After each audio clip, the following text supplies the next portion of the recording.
で歯を畳めない蝶が舞うよどうしてあの人をまた選んでしまったの駆けついた喉ではもう泣くことも叶わないの錆びついた旋回だ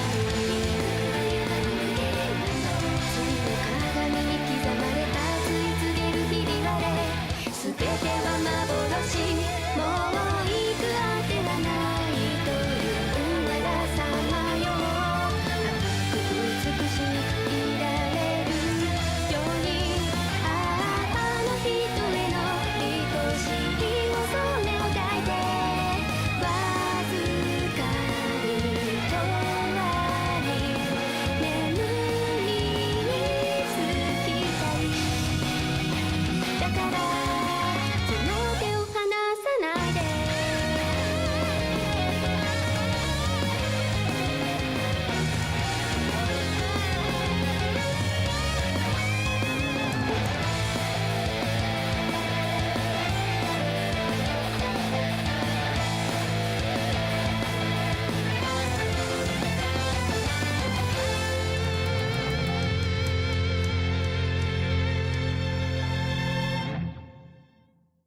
Man, do I love that opening. Hallo miteinander, I'm Gish86 and this is the Let's Play Bingo. For week 3, we are playing Koumajou Densetsu 2 Stranger's Requiem, a Touhou fan game that I've been longing to record and show off for quite a while now. You see, one of my bingo spots happened to be games that start with the letter K. I don't think I could have wished for a better opportunity to play this. Before we talk more about Koumajou Densetsu 2, some information about this run. We are playing on the medium of 3 difficulties, with only 2 starting lives as a sign of our confidence. You can set yourself up for up to 21 lives in the options menu if you want to. We have also jumped in at stage 7. The game only has 8 stages, so you might be able to deduce what we are aiming for here. With all that stuff out of the way, Koumajou Densetsu. It is a series that is most often nicknamed by fans Touhouvania. So much for the question of what game is being spoofed here. Now we all know that Castlevania is a franchise that has undergone massive changes over the years. Touhouvania has been very selective in what characteristics it wants to borrow. Visually, it's a lot like Symphony of the Night. The same thing can be said for its controls. Our character, the perfect and elegant maid Sakuya, is fairly agile. Our movements and attacks are not too committing, as they would be in early Castlevanias. We can even do fancy things like fly around, as long as our magic lets us. However, when it comes to gameplay and structure, Touhouvania is very classical. Stages are strictly linear, and no level ups or equipment will help you overcome your enemies. You are generally vastly weaker than bosses. Your skill as a player is the only thing that can make a difference. Well, that and your sub-weapons. You choose 3 of those from your pool before each stage, and you are stuck with your choices until it's over. Currently, our sub-weapons are Patchouli, Reimu and Flandre, who are all people. Yeah, the majority of your sub-weapons are just people. There are exceptions, namely the throwing knives and the stopwatch. Of course, you can't use your sub-weapons indefinitely, they require a resource. It's in the form of these red shines, souls. Every sub-weapon has a certain soul point cost to it. Some can be very cheap, others will cost you a lot.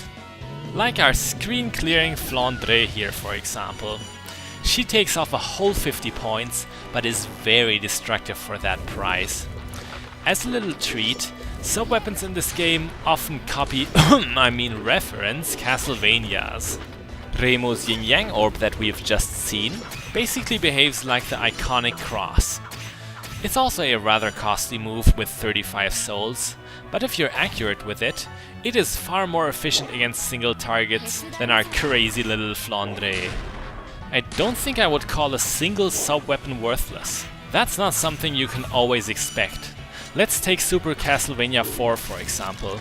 Great game, no question, but a common criticism it receives is that sub-weapons feel so phoned in. You can handle almost anything with your whip in that game. Not so Touhou 2. Relying only on your standard slashes is very impractical. See, once again, Flandre made things so much easier for us. Those man-eating plants, I tell you, they can be annoying when they box you in at the start of a room. Just all in all, Stage 7 has a wide variety of enemies with some real toughies among them. Like that fairy archer that just got us, took off roughly 30% of our health. Yeah, I know they have goofy cartoon physics arrows, don't underestimate them, they can be bad. The combat centeredness of Stage 7 is one of the reasons why I wanted to show it to you. Not all stages are like that. For example, the Clock Tower Stage 6 is a lot about platforming and traps. I just find this one much more juicy. There's one more thing I want to say about those obnoxious archer fairies. Patchouli's sub-weapon works wonders. As you can see, it is a damage shield that can fend off destructible projectiles. Their arrows happen to be just that. Let's talk about Sakuya's ability of flight next. As mentioned, it costs magic. If you have no more, you will drop. Attacking in mid-flight will also deplete magic very quickly. On the bright side, it automatically replenishes whenever you're on the ground. Now because of that, you might think this is an overpowered ability. I really don't think so. I think it works its way into the game's balance very well. Yes, it helps greatly during platforming and for evasion, but your air mobility is very low. Repositioning yourself by walking is often quicker, but not always safer. A big part about getting to terms with this game is getting a feel for when to fly and when not to. All in all, flight is a very important tool, but by no means almighty. You know what else is kind of important? The reason why we are doing all of this. Yeah, this game does have a story and I will tell you about it. Sakuya here is not killing demons and undead because she's bored and has nothing better to do, nope. She is looking for the vampire Remelia Scarlet, whom she serves and who has gone missing, possibly even abducted. A likely culprit could be the demon Yukari, the one who was the most well endowed in the intro. She has had the nerve to attack us at our home, but also gave us a clue. Remelia may be at the mystical castle we are roaming right now. What's hidden up here? Answer: a free life. Hey, we might have started with only 2 lives, never said we weren't allowed to pick up any more. It's true that this game is all in all very linear, but it's always worth keeping a lookout for secrets. Might also want to slash a suspicious wall here and there. A boss fight is drawing near. In most Castlevanias, the penultimate boss is the Grim Reaper. Conveniently, there is a Touhou character who is practically death. Meet the queen of the underworld, Yuyuko. She's not the only one we need to worry about though. In the background rests the cursed tree, the Saigyo Ayakashi. It feeds on released energies, keep that in mind. Man, I love that line. Such beautiful red water you have in you. With that, the ghostly lady jumps into battle. This has to be my favorite boss fight in the whole game. Part of the reason of that is the music. It is all slow and menacing. Pretty much every other theme in the game is very hectic and energetic. That this one is completely unlike that makes it especially eerie. Adding to that is the way Yuyuko acts. As you can see, she's a powerhouse, throwing butterflies and lasers everywhere. But to herself, she has no sense of urgency, and that makes her very terrifying and exalted. It's awesome. Now, there's actually a lot to these butterflies. They're the only attack in the game that gives you no invincibility frames. They're practically the essence of death and will continuously suck out your life force. This can be a problem. They can practically one-shot you if you ever allow Yuyuko to trap you in a corner of the room. Therefore, the most important thing about this fight is knowing when to retreat. Whenever Yuyuko does the last 2 spells of her pattern, this one here and the one before, you need to have a lot of space between you and her. Okay, one more hit should do it, and yes, we are done. Boss fights in this game tend to be very swift and deadly. That's perfectly alright in my book, much better than long and boring. But yeah, we have won. The question is, can we really call this a victory? Like Yuyuko says, our struggle has strengthened the Saigyo Ayakashi. This might come back to bite us in the ass very, very soon. This whole plot point about the tree, by the way, is based on the 7th official Touhou game, Perfect Cherry Blossom. Koumajou Densetsu 2 is mostly based on that one, even though a lot of the characters are also from the 6th one, Embodiment of Scarlet Devil. Okay, with that out of the way, we move on to stage 8. That is not much of a stage, really. It's only Dracula's foreboding stairway, with of course whoever could be Dracula at the end. Until we get there, I want to tell you something special about Touhouvania 2. See, it's actually a fairly well-known fan game. Really, almost everyone and their grandma seems to have LP'd it.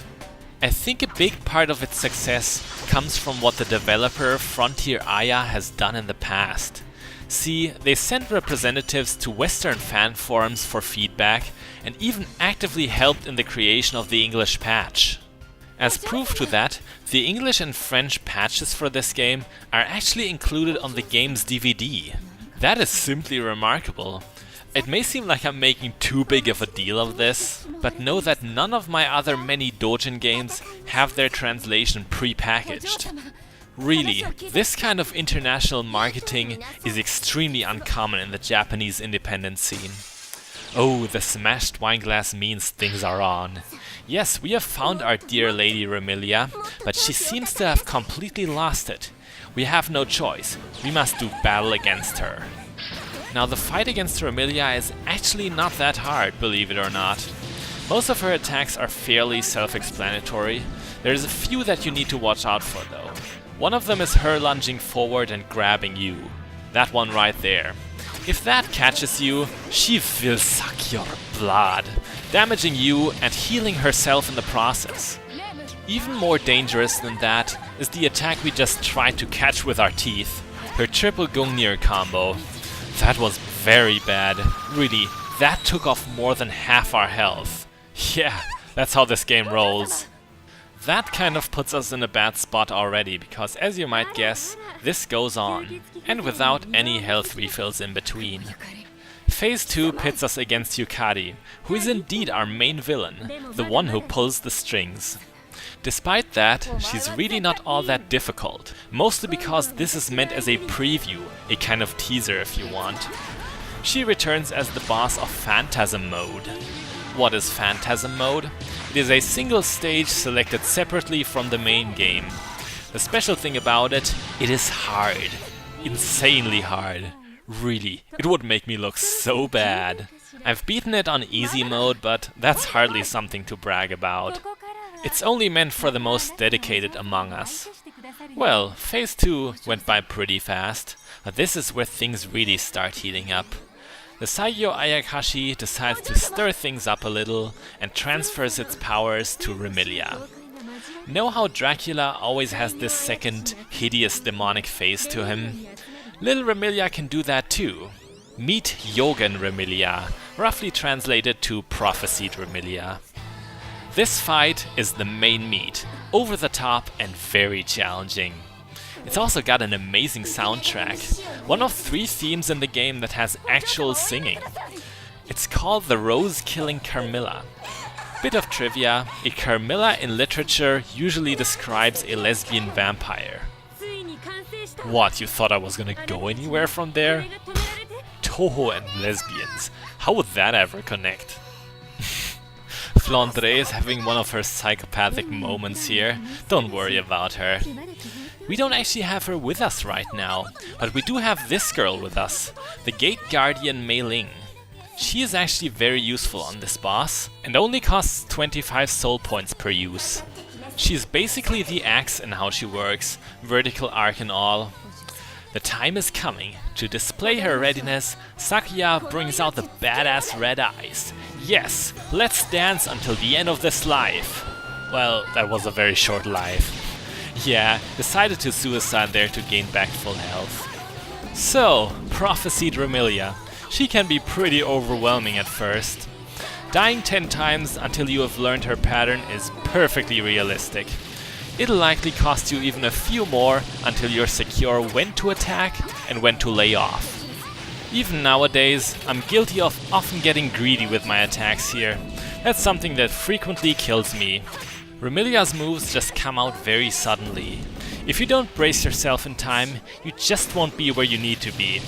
It can be helpful to know that prophesied Remelia has destructible parts on her, namely the eye tarts and the 2 hands. If you take those out, parts of her pattern will be left out. Personally though, I usually don't bother. The worst moves, that includes all the big lasers, come from Remelia herself. I target her most of the time because only that deals actual damage to the boss. And we have done it. We have made it through the endgame of Touhou 2. With a few honest and wise words, Sakuya shows Remelia the error of her ways. That's one thing that I really adore about this finale. It's not even about us surviving. It's about saving someone who means a lot to us. We were only able to achieve this by extending our blade against that very person we swore lifelong loyalty to. Don't know about you, but to me, that is pretty heavy. Maybe I'm just really a sucker for these kind of things. You know, I kind of feel similar about the battle against Iku in Tenjo no Tempest. It was a comparable situation. Silly Sakuya, the reason was of course to have an amazing video game. And there we have the conclusion to Touhou 2. Following this will be the easygoing conversations, pretty common for a lot of Touhou fan works. You know, since I've said pretty much what I thought I wanted to say, combined with the fact that I hate skipping endings, I think I'm gonna leave you here, leaving it up to you if you want to take in this nice banal gossip and listen to this swingy, jazzy music. I'm sorry, I'm really bad at identifying genre of music, but it's very good and that's what counts. I'm Gesh86, this was my week 3 for the Let's Play Bingo, and I hope you enjoyed me endlessly fawning over this game. Bis bald!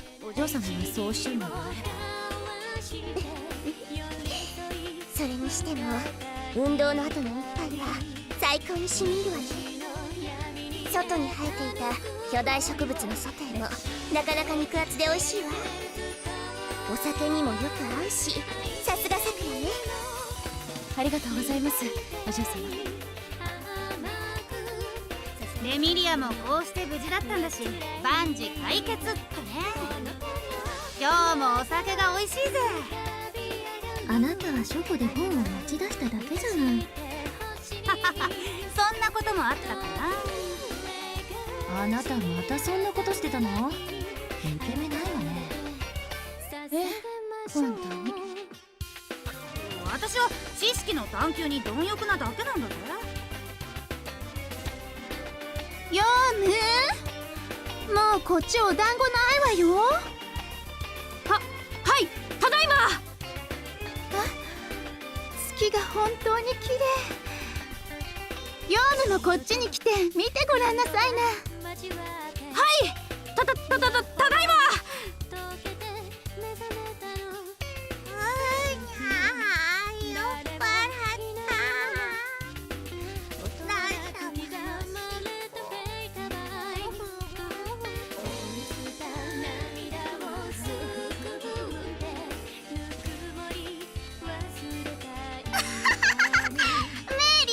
今度は火の玉よけっこゲームしようよ。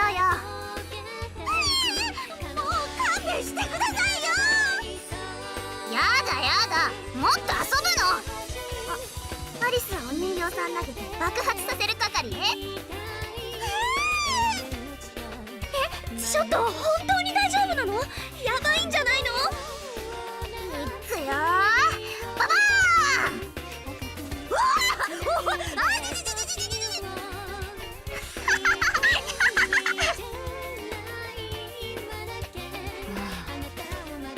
ー、神社じゃなくて本当に良かったわ。こうして幻想郷の夜は更けていくのでした。ね。